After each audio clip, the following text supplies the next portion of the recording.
Are we serious about it? Or are we just making these conversations around these rooms and these safe havens in which we can discuss and talk about it? Is it happening on the ground? Not only a member of Transparency International, but I also happen to be, for the last 5-6 years, heavily involved in this new initiative called COST, which is the Constructive Social Transparency Initiative. I would like to end there, but I'd just like to say a few words more generally about the environment of trends in transparency and accountability in public procurement, and then work my way towards, through the IPs, towards perhaps some other thoughts and ideas that you want to insert or combine with your IP approach. Let me first say that the issue of transparency and accountability in public procurement, as we all know, has been one that has been with us for a long time. And when TI sort of opened the chase in a way, pressed by many of its members to go after the corruption issue, that was an important milestone. And I think a lot of the work of Transparency International, fitting their charter, has really been focused on corruption. There's also, more recently, a broader concern that has come about for a variety of reasons, most recently because of the recession in 2008, the whole issue of efficiency of investment, more in line with the last speaker that we had. Something that encompasses losses, not only due to corruption, but also due to inefficiency, mismanagement, and what have you, which is, as a matter of fact, according to the statistics we have, about equal. It sometimes exceeds the losses that are being incurred because of corruption. And then last but not least, and I'm sure that this is also finding its way and being practiced in India, we have seen significant changes recently in how public procurement is being done.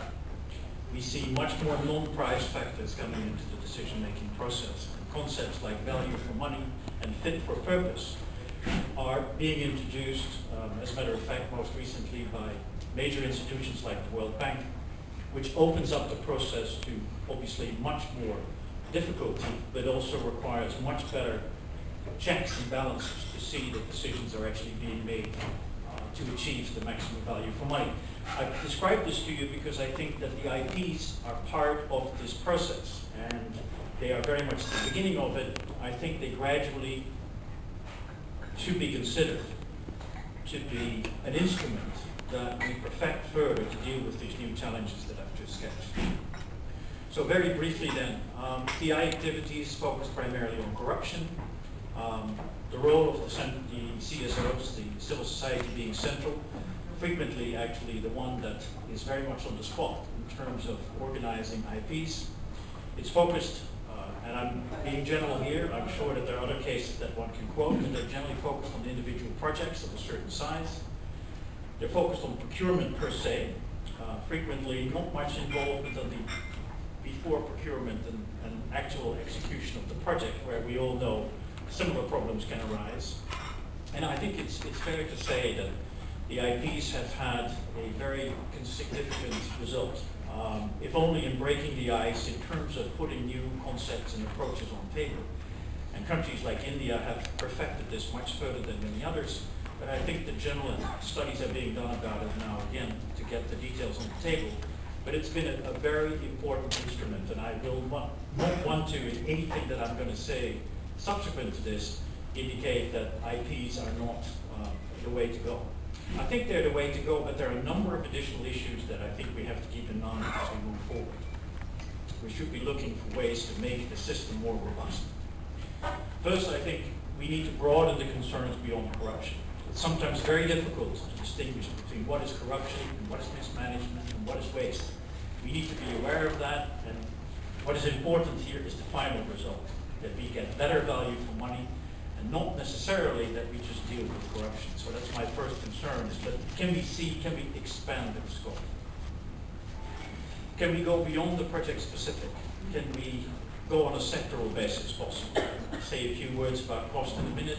We have found by doing this on a sectoral basis, we create a broader basis to move forward, which has additional advantages, one of them being a stakeholder approach, a group of people that are working together in one sector and can bring certain checks and balances to bear actually work in a system where all parties feel equally committed to the final outcome.